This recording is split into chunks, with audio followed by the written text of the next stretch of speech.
cold along her spine, because Cyrus wasn't a stranger from the street. Cyrus was blood. Cyrus was someone who had the right to move through Silas's life the way he moved through his own house. Silas closed the file again, didn't touch Ronan anymore, only said, "Get out of my sight, and remember, you're alive because I want the truth more than I want blood." Ronan staggered out. When the door shut, Harper looked at Silas, her voice quiet but steady. "Cyrus won't stop." Silas turned to her, his eyes no longer hiding anything. "Cyrus won't stop here," he said, each word hammered into the wall. "He wants me off the board." Cyrus Rourke showed up in the afternoon when the sunlight had turned the color of pale honey, the kind of light that makes every house look gentler and every word look more sincere. The steel gate opened by command from the system. No sirens, no noise, but enough for Tessa to lift her head like an animal catching an unfamiliar scent. Miles stood close to the window, watching a silver luxury car glide into the yard at a measured pace. Not rushed, not hurried, as if the man inside had never had to ask permission to step into anything that belonged to the Rourke name. Harper was in the temporary office, where she'd just heard Tessa report the name Cyrus, along with a brief note that he'd called first, but didn't wait for an answer. Harper stepped into the hallway just as Cyrus entered the foyer. Dark coat, tie perfectly set, a face that resembled Silas in the line of the jaw and the shape of the eyes, with one difference. Cyrus carried a smile, soft as velvet, the kind that made people hesitate to refuse even when instinct screamed that they should. Harper. Cyrus opened his arms like a relative, reunited after a long time, his voice low and warm. "I heard what happened. I came to see how my nephew is doing." Harper didn't step forward for a hug. She only gave a polite nod, her gaze never leaving Cyrus's hands, the hands wearing the family ring with its cold shine. "Silas is recovering," she said. "He needs quiet." Cyrus sighed like a man who truly cared, then let his eyes drift toward the staircase where Miles and Tessa stood guard. "I've always wanted quiet for the boy," he said, and it sounded like a blessing and like a statement of ownership. Eli, meanwhile, was in the secondary living room, sitting on the rug, busy fitting together a puzzle Harper had given him to keep his hands occupied and his mind from drifting back to the woods. When Cyrus stepped into the room, his eyes found Eli immediately, and the smile came again, gentler this time, almost the smile of a kind uncle you'd meet in ordinary life. "Well," Cyrus said, lowering himself just enough not to frighten Eli, "you must be the little hero." Eli looked up. He wasn't used to being called a hero. He was even less used to a grown man speaking softly to him inside a house that shone like this. Cyrus offered a small box wrapped in pretty paper. Not too lavish, the kind of gift chosen carefully so it looked like thoughtfulness, not a bribe. "Just something small," Cyrus said. "Snacks and a few comic books. I hear kids like those." Eli glanced at Harper as if asking permission. Harper hadn't even spoken yet when Cyrus gave a mild, understanding laugh, as if he knew every invisible rule in this place. "Don't worry," he told Harper. "I'm not here to make anyone uncomfortable. I just want this child to know the Rourke family isn't ungrateful." Harper kept her face neutral, but inside she felt a needle, because Cyrus was choosing every word to frame Eli as a debt, and a debt could always be collected in whatever way the collector preferred. Eli took the gift box and murmured a small thank you. Cyrus patted his head very lightly, exactly the kind of touch that looked affectionate without crossing far enough to be called an intrusion. For a few minutes, everything looked peaceful, as if Cyrus were a good uncle and Silas were simply a nephew who'd had an accident. If someone watched this without knowing what lay beneath, they might believe this family still had humanity, and that was the trap. Harper watched Cyrus talk with Eli, listened as he asked harmless questions, like his name, his age, what he liked to eat, where he'd slept before. Eli answered hesitantly, but he wasn't entirely afraid, because Cyrus's voice was soft, and his eyes were warm. Harper almost let herself slip into the feeling that maybe she'd been wrong to see Cyrus as a threat. Then the moment happened, so fast that if Harper had blinked, she would have missed it. Cyrus turned toward the table by the window, where Tessa had placed the unmarked envelope inside a sealed plastic box. Cyrus's eyes slid over that box, then slid back to Eli, and they were no longer the eyes of family. They were the eyes of someone pricing a piece of merchandise. Just one sweep, cold and calculating, the way you look at a new card that's fallen into your hand and ask yourself what it's worth. Harper caught that flicker, and every soft note in Cyrus's voice turned into something artificial in her ears. She stepped forward one pace and placed herself between Eli and Cyrus, without making it obvious. "Eli needs rest," Harper said, smiling politely. "Go upstairs, okay?" Eli hugged the gift box, stood, and followed a house staff member. Cyrus watched him go, the smile still there, but it didn't reach his eyes. The second Eli disappeared, Tessa moved in close to Harper and held out her phone, showing a set of figures. Harper looked, and cold ran down her spine. Her charity fund account, the one she used to support soup kitchens and programs for children, showed transfers moving out in a chain, split into smaller amounts, clean as math, then disappearing through a shell company. This wasn't a mistake. Someone was twisting Harper's bright public face into a laundering tool, and when the scandal broke, the person dragged into the lights would be her, not the one behind it. Cyrus saw Harper looking at the phone, and he clicked his tongue with something like pity. "Harper," he said gently, "you do too many good things. Sometimes people take advantage of good people." Harper lifted her eyes. "You know about this." Cyrus pressed a hand to his chest as if wounded. "I'm only guessing. Our family has too many enemies." Harper didn't argue there. She kept her voice calm because she understood. Cyrus wanted her to explode so he could claim she'd lost control. "Where's Silas?" Cyrus asked like a concerned uncle. Miles answered briefly that Silas was resting. Cyrus nodded, then offered a sentence that sounded like a blessing. "I'll speak with my nephew for a moment, privately." Harper started to follow, but Silas appeared at the end of the hallway, moving slowly but straight, steel gray eyes refusing to be led. He looked at Cyrus without greeting him, only tipped his head slightly as if granting permission. Cyrus passed Harper, the smile still perfectly arranged for family, and when the two men entered the small office, the door closed, and the noise of the house seemed to switch off. Harper stood outside, her hand tightening, and she heard Cyrus's voice from inside, still warm, but the blade now visible. "Silas," Cyrus said, slow as if teaching a lesson, "you know I don't want to do anything bad. I want to save the family." Then a beat of silence, and after that, the last sentence dropped like stone. "Hand over the ledger, or the boy disappears." Eli hadn't meant to eavesdrop. He only meant to step out of his room for a moment, because the new blanket was so soft it made him feel like a thief, lying on something that belonged to someone else, and because the image of that photo circled in red kept echoing in his head like a reminder that he wasn't allowed to relax. Barefoot, he slipped into the hallway and moved as lightly as he could, the habit of children who've slept in places where one wrong sound gets you thrown out.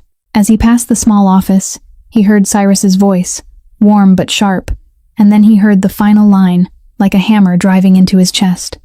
"Hand over the ledger, or the boy disappears." Eli froze behind the wall, the feeling of someone having called his name in a room full of guns. He didn't know what a ledger was, but he knew exactly who the boy was. It was him, and if he stayed here, they would use him to pressure Silas, and Silas would have to choose between power and a child who didn't belong in this house. Eli had lived with cruel adult choices his whole life, and he didn't want to become the reason someone died, or did something they couldn't undo. He went back to his room, shoved his feet into his shoes, grabbed the new coat, then dropped it because it looked too clean, too easy to spot. In the end, he chose his own old jacket from the bag, worn and torn, but familiar like a second skin. He tucked Cyrus's gift box into the drawer, not because he hated it, but because he didn't want to carry anything from this house and then have to pay it back. He opened the small window at the end of the hall, where the night wind cut in cold, climbed down onto the grass the way he'd climbed out of shelter fences before.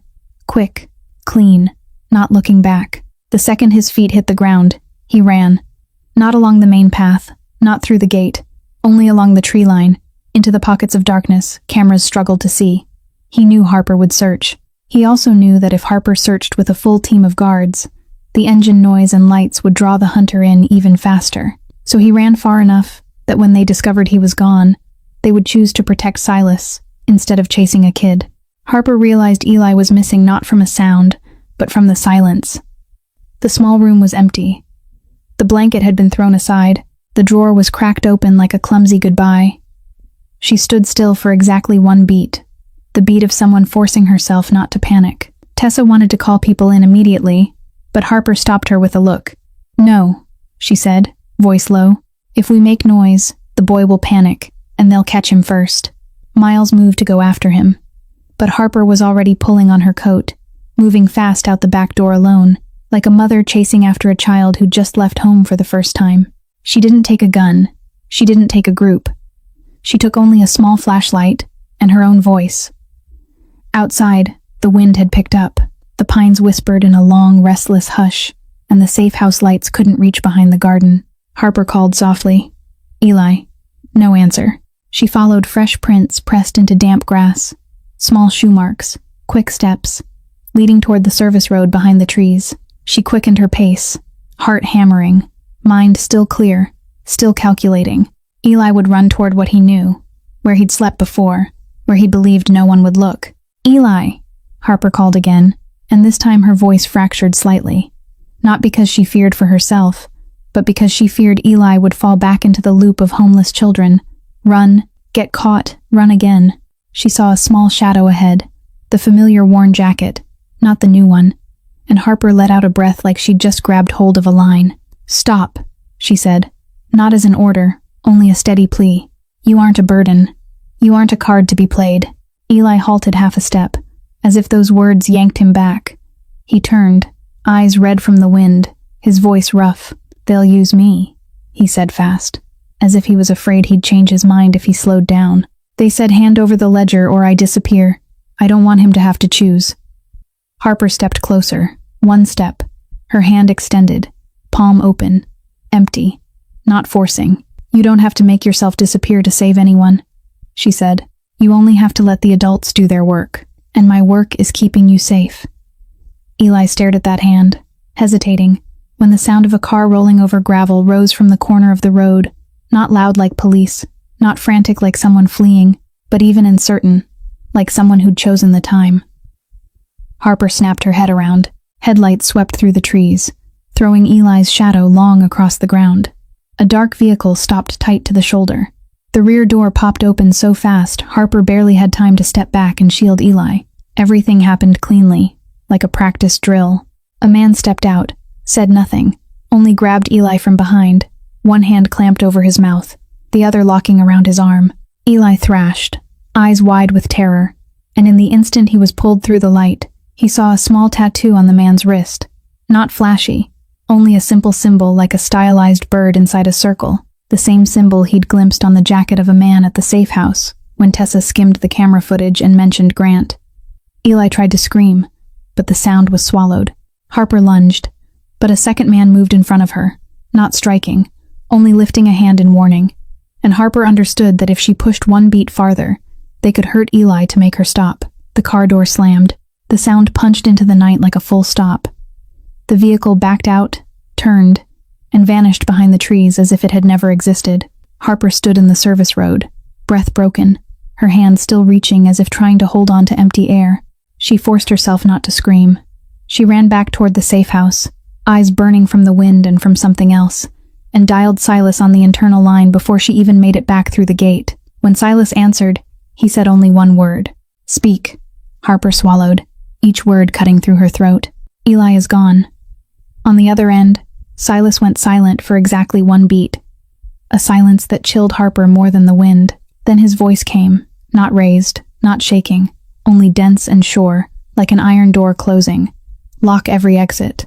The instant the steel gate shut, the entire safe house shifted into a different rhythm, not the frantic rhythm of people losing control, but the cold rhythm of a machine that had just been switched on.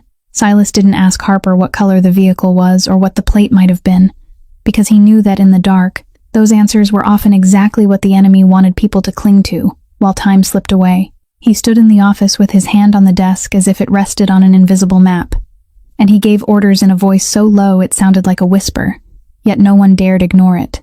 "Open your eyes across the city." Tessa nodded, her fingers sliding across 3 screens as she pulled up camera feeds from gas stations, bus depots, 24/7 convenience stores, and lighted intersections where cars were forced to slow down. Miles had already put on his coat and fitted his earpiece, ready to move, but Silas held him back with a single sentence. "Don't go by feeling. Go by the trail." Harper stood beside them, face drained white, but her voice stayed hard. "Eli's alive. They want us to react." Silas didn't look at her, but his answer sounded like a ruthless vow. They won't kill him before they're done using him. Harper hated that sentence because it was true. and because it turned a child into a countdown clock. Silas turned to Miles. Pull the list of drivers, vans, night deliveries, anyone who can leave the area without being noticed. Miles tapped a small device and sent a signal out like dropping a net into water. Men who wore no uniforms and no badges moved through places. Ordinary people never truly noticed. Gas stations, fast food counters, supermarket parking lots, late-night cafes. Silas's eyes and ears didn't need guns to exist. They existed on the habit of listening and watching. Harper watched the network unfold and felt both disgust and gratitude. Because if someone else had this kind of reach, Eli wouldn't have a chance. Tessa enlarged a frame from the gas station camera near the service road where Eli had been taken. A dark vehicle slid through, the plate unreadable. Not enough, Tessa said. Silas stayed calm. Then go farther. They have to stop. He looked at Harper for a second. Pick the routes a kidnapper wants to avoid. Harper understood immediately. The main highway had heavy camera coverage, so they'd cut onto side roads where only a few unavoidable points of light existed. Gas stations, bus depots, overnight stores. Miles received a wordless call, only a single beep, and he answered with one word, yes. He looked up. One of our drivers saw a dark vehicle stop at a 24/7 store not long ago. 2 men bought water and duct tape. At the word duct tape, Harper's heart tightened, but Silas didn't let emotion steal the tempo. Get the camera from there. Match faces. Don't chase plates. Tessa did it, and a face appeared on the screen under a low, pulled cap. Not clear, but the man's wrist showed for a second, and Tessa zoomed in. The bird symbol in a circle, she said, her voice colder. Harper shuddered, because it matched exactly what Eli had managed to see. Grant's line, Miles said. Silas didn't move, eyes like stone. Good. Now we've got a name. He turned to Tessa. Build a false signal. Make them believe we're impulsive. Tessa understood immediately and started typing commands. An internal call was pushed through as if it had slipped out by accident, that Silas would go in person to an old warehouse on the edge of the city, because he'd received word Eli was being held there. It was information sweet enough to make whoever was behind this want to watch Silas run headfirst into it. Harper looked at Silas, lips pressed tight. You're going. No, Silas said, and that single no made Harper flinch because it ran against the image of a furious boss. Silas stepped up behind Tessa's shoulder, eyes on the screens like eyes on a chessboard. They want me to show my face. I won't give it.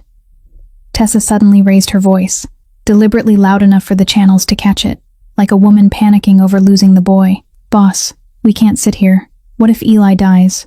Harper felt cold, because Tessa was acting so well it made the room feel like it might crack. Silas didn't change expression. I said no. Send people to the warehouse. Don't let me appear. And while Tessa kept performing panic, Miles slipped out of the safe house through the back door. No lights. No clear capture of his face on internal cameras, like a shadow sliding into the night. He didn't go straight to the warehouse. He went wide, tracking the source he'd just released, hunting whoever swallowed the bait. The camera network led to the real old warehouse, and exactly as predicted, a dark vehicle drove up, stopped at the warehouse door, then left immediately, as if it was only checking whether Silas would show. The warehouse is empty, Tessa said after the team reported back. Harper felt her insides sink. An empty warehouse, a trap, and time. But Silas gave a small nod, as if this was the answer he needed. They're measuring the response, he said, and they just lost something. Harper stared at him. Lost what? Silas didn't look at her. He looked at the screen where the car had just pulled away. The advantage that makes me impulsive. He turned to Tessa. Let them think they won, so they get confident and talk more. Tessa immediately sent another panicked signal through the internal channels, as if Silas was shouting inside the safe house because the warehouse was empty. Harper hated listening to those words, but she understood it was the only way to pull the enemy out of the dark. Meanwhile, Miles was already tailing the vehicle that left the warehouse from a distance, not close enough to be spotted, not far enough to lose it. He followed it through 2 turns, past a gas station, then onto a dark road leading toward the industrial district. He logged everything not with a camera, but with memory and location. Silas stood inside the safe house with his hand on the desk, eyes unblinking. He didn't need blood. He needed an address. And then Harper's phone vibrated. Not a call. A message from an unknown number. No name. Just one line that turned her rigid. Come alone if you want to hear the boy speak. The message sat on Harper's phone screen like a hand clamped around her throat. Because it wasn't only a threat. It was a script already written, forcing her into the role of the mother, who walks into the dark cave to trade for the sound of a child breathing. Harper didn't reply right away. She lifted her eyes to Silas, and in his steel-gray gaze there was no panic, only a frightening stillness, like the sea before a storm. You aren't going, Harper said first, as if laying another layer of law over the cliff's edge. Silas didn't argue, but he didn't soften it with a warm promise either. You go alone, he said, voice low, but you're never alone. Harper understood. She turned to Tessa. I need clean evidence. If we touch this wrong, Eli becomes the sacrifice in a revenge. No one wins. Tessa looked to Silas for the order, and Silas only gave a single nod, enough to open a door Harper had kept sealed, working with the police in a way that wouldn't collapse the house. Harper dialed a number she'd saved from charity work, Detective Aaron Holt. Holt picked up fast like a man who never got enough sleep, his voice dry and wary. Rourke. Harper didn't circle it. I need you, right now. A child's been taken. Holt paused for a beat, then asked the one question that mattered. Who do you want me to arrest? I want you to help me get evidence to arrest the right person, Harper said. Not a story, not a guess. Evidence. Holt didn't trust the Mafia, but he trusted evidence more than anything. Location. Harper read the location from the message. A meeting point at the edge of the industrial district, where abandoned warehouses sat close to a main road and traffic cameras still ran. Holt answered briefly that he would set up lawful surveillance and recording equipment according to procedure. No dirty trap that would get overturned in court. Harper felt part of her loosen, because she knew that if this turned into blood, Eli wouldn't be saved. Eli would be used as an excuse for killing.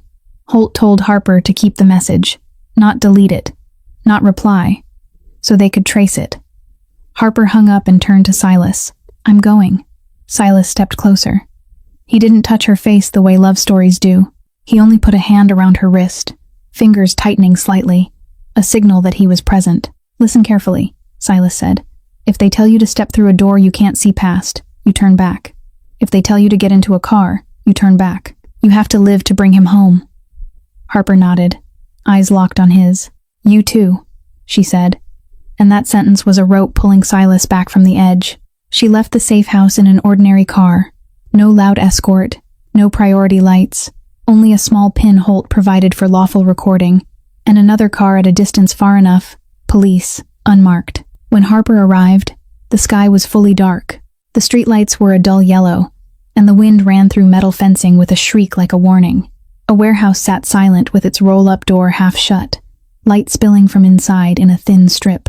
Harper stepped out, keeping her hands visible, carrying no bag, nothing that could be framed as a weapon. She walked in slow steps, like she was negotiating with a shadow. Eli, she called, not loud, only loud enough for the microphone to catch. No answer came, but there was a small sound, like something being dragged across concrete.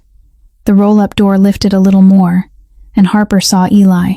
He sat on a metal chair, wrists loosely bound with plastic ties. Not tight, not bleeding, but enough to remind him he couldn't stand up on his own. His mouth wasn't covered, but a man stood behind him, a hand on his shoulder like a clamp. When Eli saw Harper, his eyes went wide, relief and fear at once, as if one more step from Harper would turn him into the reason they did something cruel. Harper held back her fast breathing and kept her voice steady. I came alone, she said. Now let the boy go. A laugh rose from deeper shadow inside the warehouse. You're good at keeping your word. A man stepped forward, a fitted coat, hair neatly combed, a calm walk like he was entering a meeting, not a kidnapping. Harper felt her skin go cold when she recognized the face. Not a stranger, not a disposable thug, the man everyone called the most loyal. Grant Harlow, Harper said, almost not believing it. Grant smiled and didn't deny it. Harper. He dipped his head slightly like greeting a lady of the house. I thought you'd bring Silas, but it looks like you understand the rules better than I expected. Harper looked at Eli. I'm not playing, she said. I'm taking the child back. Grant sighed like a man disappointed. You've misunderstood. I don't need the child. I need what the child pulled out of the pit. Harper felt her heart slam. Grant knew Silas was alive, and Grant wanted to pull Silas out of the dark. Grant lifted a hand in a small signal, and in the corner of the warehouse a small camera clicked on, its red light glowing like an eye opening. Harper understood immediately. This wasn't only kidnapping, this was a stage. Grant wanted to record the moment Silas appeared, lost control, struck, so the boss could be turned into a criminal in front of the law, the media, anyone still hesitating to stand with him. Grant raised his voice slightly, as if for the camera. "Where's Silas, Harper? You don't want me to make the kid more afraid." Eli trembled, but he lifted his chin anyway, looking at Harper like he was begging her not to call Silas. Harper kept her face cold. "What do you want?" "The ledger," Grant said, "and confirmation that Silas will leave the board, permanently." Harper swallowed hard. She knew the ledger was the organization's backbone, the thing that let traitors live by holding other people's throats. She couldn't promise it. Grant stepped closer, and the man behind Eli squeezed his shoulder just a little, enough to make Eli flinch. Harper saw it, and pain shot through her, but she wasn't allowed to break. "Don't touch him," she said, voice sharp. Grant gave a small, amused smile. "I'm being very gentle." Then he lifted his gaze toward the warehouse opening as if speaking to the air. "Silas, if you can hear me, you know I'm right. You're the boss. You can't let a child die because of your ego." Harper heard that and knew Grant was baiting Silas, pressing the exact buttons of protection and rage. And she knew Silas was close, because if Silas hadn't been close, Harper wouldn't have survived getting here. In the darkness outside the warehouse, Silas truly was there, staying out of the light, keeping his face off the camera, with Miles beside him and farther back Holt and his team. Silas listened to Grant, listened to Eli breathing, and his hand clenched until it went white. Harper didn't look toward Silas, but she felt his presence like electricity. Grant pushed one more time, louder now, sharper. "You're hiding behind your wife's skirt. Come out. Do what you do best. Let the camera show the whole city what you are." It was bait. Perfect bait. An impulsive boss would step into the light. An impulsive boss would become a criminal on camera. But Silas didn't step out. The silence stretched long enough that Grant's brow tightened. The first slip in his rhythm. Silas shifted a single step in the shadows, just enough for Harper to hear a small sound and know he was holding himself back with sheer will. When Silas spoke, his voice didn't come from inside the warehouse. It came from outside, from a place the camera couldn't catch his face. Only the sound. "You want me to hit you so you've got an excuse," Silas said, each word icy. "I won't give it to you." Grant smiled, but the smile stiffened. "You think you can control this?" "I can," Silas answered, "because I don't need blood. I need the truth." Harper heard that and knew Silas was doing the hardest thing a Mafia boss can do. Holding back. Holding back to save Eli. Holding back to keep the law intact. Holding back to make Grant the one who broke the law, not the one who got punched. From farther away, Holt signaled for Harper to keep the conversation going a few more lines so the recording would be complete. Harper looked at Grant. "You kidnapped a child," she said, clear and slow. "You're threatening him. You want to trade for the ledger. You want Silas off the board." Grant shrugged like he didn't care. "Call it whatever you want. I call it leverage." That was enough. Harper saw Holt move. In the brief burst of controlled chaos, when a figure outside flashed at the edge of the light, the man holding Eli startled and his grip loosened. Miles moved in on the exact beat. No beating, only a joint lock, pulling Eli free the way you pull something precious out of fire. Harper lunged and held Eli tight against her, shielding his face from the camera light. Eli shook hard, but he was clear enough to lean close to Harper's ear and whisper one sentence that made Harper's blood turn to ice. "My father is coming." Eli was brought back to the safe house without any serious injuries, but his eyes looked like they'd just run through a storm no one else could see. Harper wrapped him in a blanket, set a mug of warm milk in front of him, and sat beside him without pushing him to talk, because she understood that some fears, if dragged out too early, turn into knives. Silas stayed at the far end of the living room, not moving closer, as if respecting a boundary, and also punishing himself for nearly getting pulled into Grant's trap. Tessa reported that Holt had captured enough audio and video to open a case for kidnapping and coercion, but Grant withdrew fast, leaving an empty warehouse and something more unsettling than failure, the feeling that he wanted the world to see Silas as a monster, and himself as the one who saved the day. Harper remembered what Eli had whispered about his father, and felt a long, cold stretch open in her chest, because whoever came next wouldn't wear the mask of a gangster. He would wear the mask of a father. Holt left with a short promise that he would follow procedure, but procedure was usually slower than predators. And that was exactly what happened. Before the next day was even fully bright, the phone in the safe house was ringing again and again with unknown calls. News spread the way it always did when no one had to say the quiet part out loud. A child abducted, a Rourke woman seen in an industrial district, and the story needed only one twist to become a scandal. By midday, the living room screen lit up with the image of a man standing in front of the city police station. A few news vans behind him and microphones pointed at him like spears. Harper saw Eli lift his head at the sound, then curl inward, drawing the blanket tighter. The man on screen had a narrow face, stubble trimmed on purpose to look worn down, a cheap jacket that was clean, eyes red as if he'd cried all night. He held up an old photograph of Eli, raising it to the cameras like evidence. "My name is Travis Carter," he said, his voice trembling at the right moments. "I'm Eli's biological father. My son has been kidnapped by the Mafia." The words went off like a firecracker inside Harper's head. "The Mafia kidnapped my son." A sentence short enough to share, sharp enough to inflame, clean enough to believe. Travis turned from one reporter to the next, and delivered a story that sounded rehearsed, that he'd been searching for months, that powerful men had lured his boy in and were holding him, that there were armed men, that the boss's wife had shown up and threatened him. Travis didn't use crude words. He used the language of a victim. He talked about child safety, about a father's rights, about the fear of a child being turned into a chess piece. Harper listened and felt gooseflesh rise, because every line he spoke was exactly what people wanted to hear if they ignored one detail, that Eli had run from adults like Travis to survive on the street. Tessa stood by the television, eyes cold.